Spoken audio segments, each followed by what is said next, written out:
안녕하세요. 스토리 너머의 사회 현상을 토바보는 홈메이드 리뷰입니다. 오늘은 소설 너의 집이 대가를 치를 것이다를 통해 인종 혐오 문제를 되짚어보려 합니다. 소설은 1991년 LA에서 발생한 두순자 사건을 재구성함으로써 서로를 혐오하는 한국계 미국인과 아프리카계 미국인의 모습을 보여줍니다. 그리고 대물림되는 인종 혐오의 원인이 인종주의에 있다는 점을 시사합니다.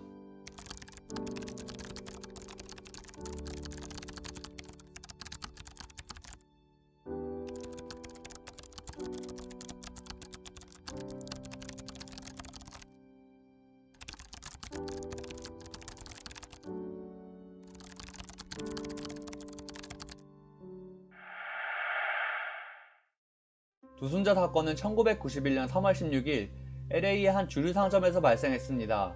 아프리카계 미국인 라타샤 알린스는 오렌지 주스를 사기 위해 한국계 미국인 두순자가 운영하는 주류 상점에 방문합니다. 두순자는 라타샤 알린스가 가방에 주스를 넣는 모습을 보고 아프리카계 미국인 소녀를 도둑으로 단정합니다. 아프리카계 미국인은 범죄를 일삼는다는 편견, 즉 혐오에 기초한 판단이었습니다. 라타샤 알린스가 계산대 앞에 서자 두순자는 그녀의 가방을 빼앗으려 합니다. 가방을 두고 실랑이를 벌이는 과정에서 라타샤 알린스가 두순자를 가격합니다. 몸싸움이 일단락되고 라타샤 알린스는 바닥에 떨어진 주스를 가판대에 올려둡니다. 라타샤 알린스가 주류 가게를 나가기 위해 등을 돌렸을 때 두순자는 계산대 아래 숨겨놨던 총으로 라타샤를 살해합니다. 당시 라타샤 알린스의 손에는 오렌지 주스값 $2가 쥐어져 있었습니다. 1991년 11월 15일 두순자 사건에 대한 재판이 열리고 배심원단은 두순자에게 징역 16년형을 판결합니다.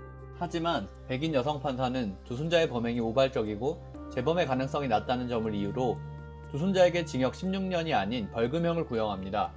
해당 판결을 계기로 아프리카계 미국인 커뮤니티는 한국계 미국인을 혐오하게 됩니다. 두순자 사건은 판결 1년 후 재조명됩니다. 아프리카계 미국인 로드니 킹이 경찰로부터 부당하게 폭행당하는 사건이 발생하면서 아프리카계 미국인들의 분노는 극에 달합니다. 미국 언론은 그 분노의 방향을 한국계 미국인들에게 돌리고자 두순자 사건을 집중적으로 보도합니다. 아프리카계 미국인들이 LA 폭동에서 한인타운을 집중 공격하게 된 배경입니다.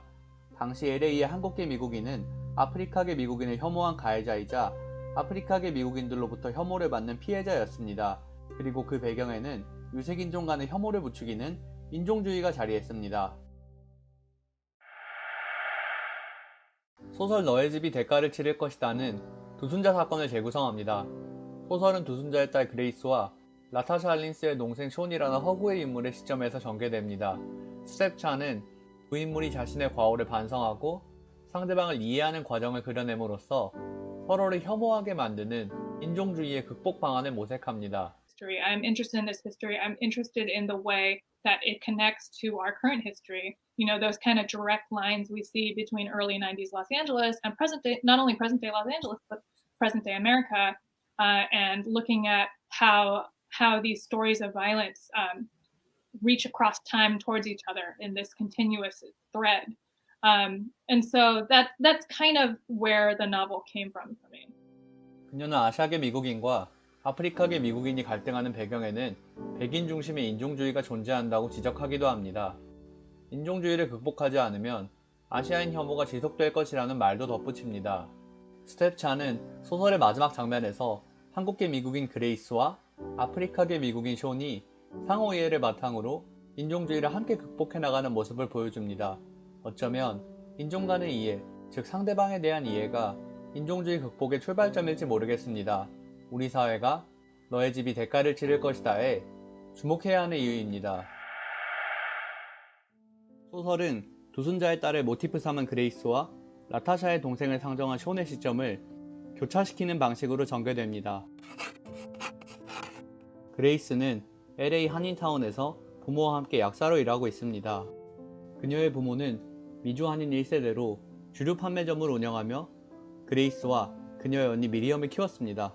그녀의 어머니 한정자는 딸들이 아메리칸 드림을 완성해주길 바랐습니다.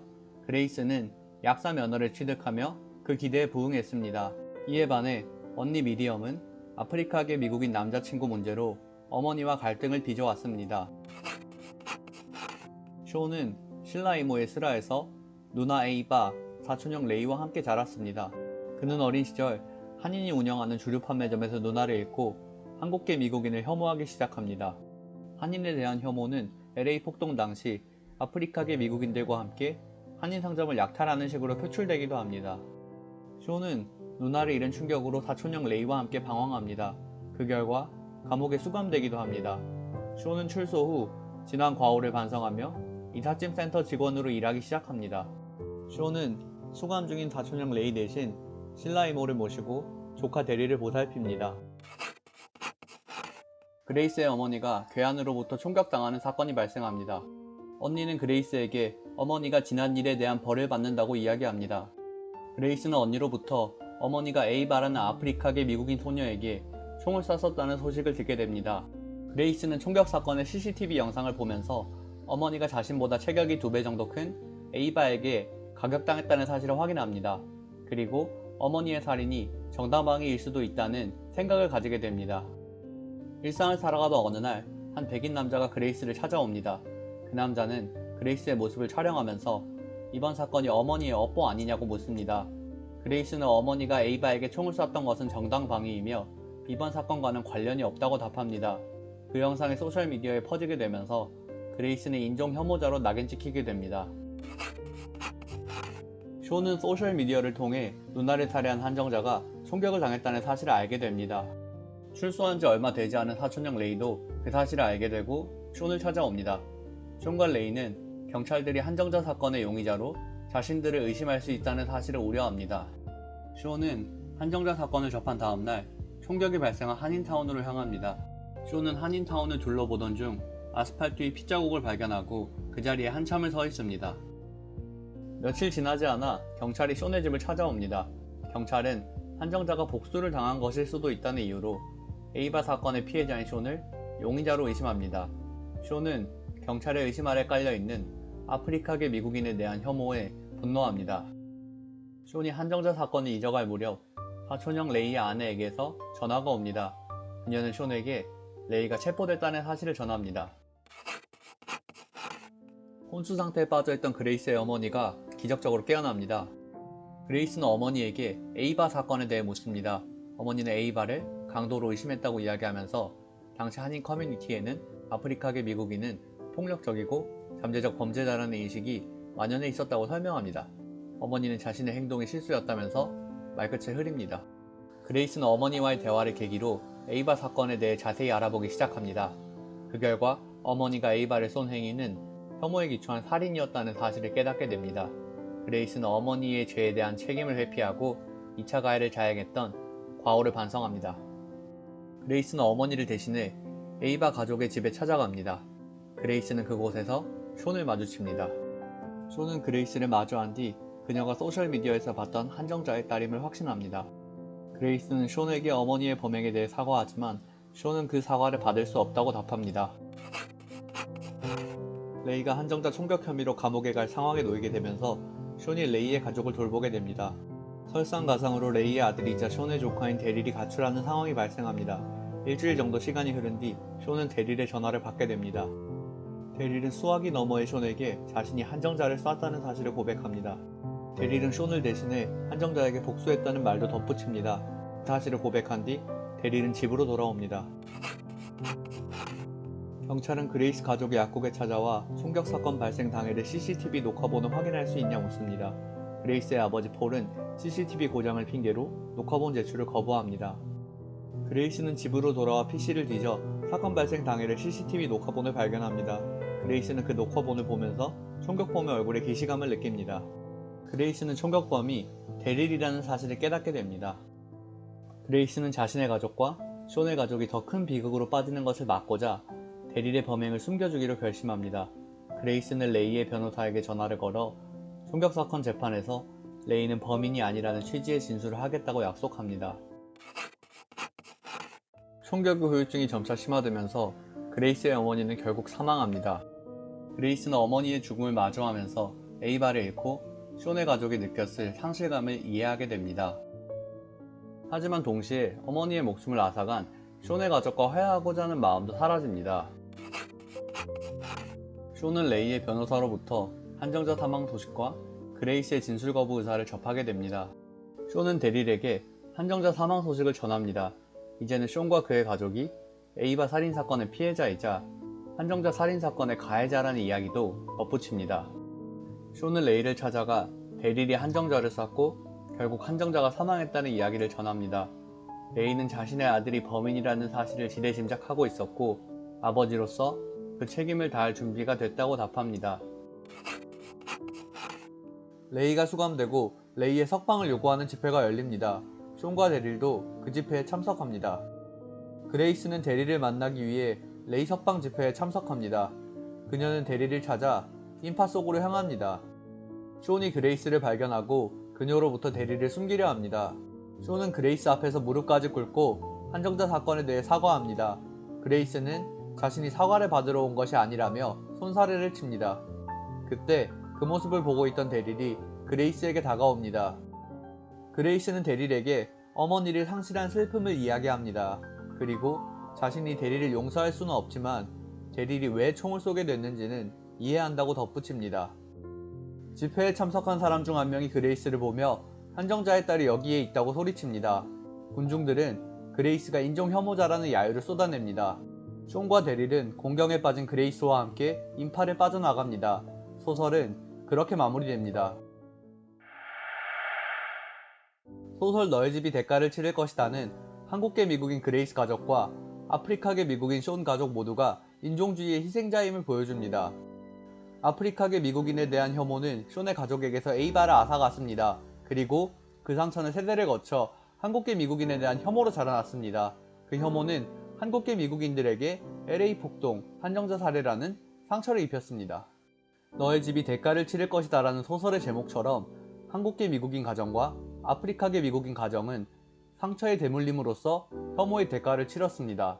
그리고 그 배경에는 혐오를 부추기는 인종주의가 자리합니다.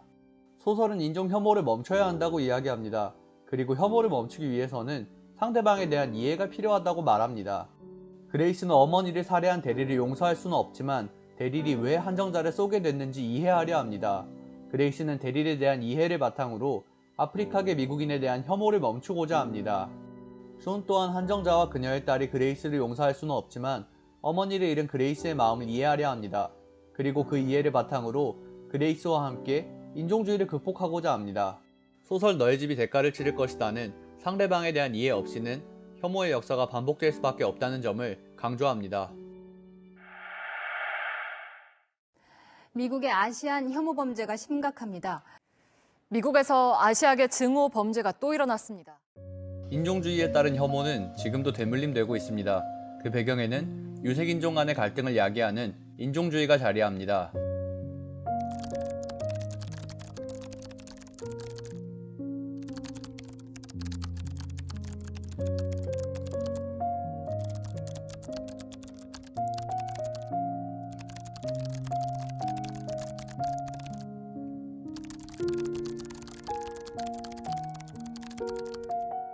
루프 코리안을 다시 데려와. 우리는 주요 도시마다 루프 코리안이 필요해. 이 폭동엔 딱 한 가지 해결책이 있지.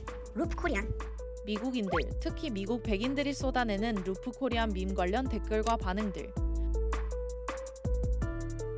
문제는 이 밈들을 통해 한국인들, 특히 한국 교민들의 교묘히 더 씌워지는 이미지에 있습니다. 나아가 흑인을 포함한 유색인종 한국인이 총으로 막아내는 구도는 문제의 원인은 가려진 채 유색인종끼리 유혈 사태를 벌였던 92년 상황과 똑같다는 지적도 있습니다. 진짜 해결해야 할 문제는 미국 사회의 뿌리 깊은 인종차별인데 교묘한 편가르기로 유색인종끼리 싸움을 붙여 본래 문제를 잊게 만든다는 거죠. 인종혐오 문제는 미국만의 문제가 아닙니다. 한국에서도 인종혐오는 대물림되고 있습니다. 코로나19가 확산되면서 종종 외국에서 동양인들이 혐오 대상이 돼 공격을 받았다는 뉴스가 전해졌었는데요.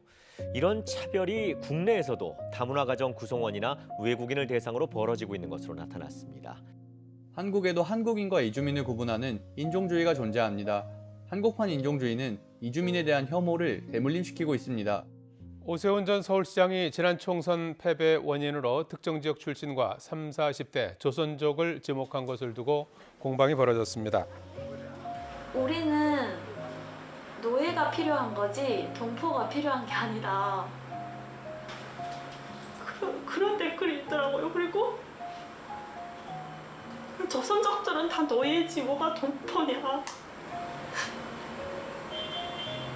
동포가 아니라는데 왜 자꾸 한국에 들어와서 동포라고 우기는 거냐.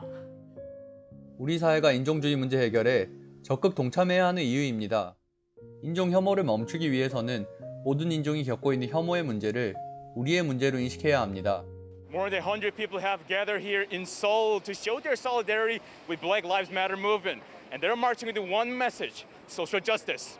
I mean, at the end of the day, racism is not a problem that's exclusive and isolated to the United States. I think it's a problem in humanity and it's something that needs to be addressed globally. 미국 전역에서 증오 범죄 규탄 시위가 확산되고 있습니다. 워싱턴에서 김양순 특파원이 취합했습니다.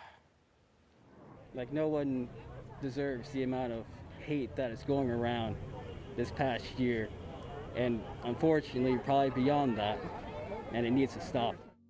나아가 혐오를 멈추기 위해 연대할 때 혐오의 역사는 반복되지 않을 것입니다.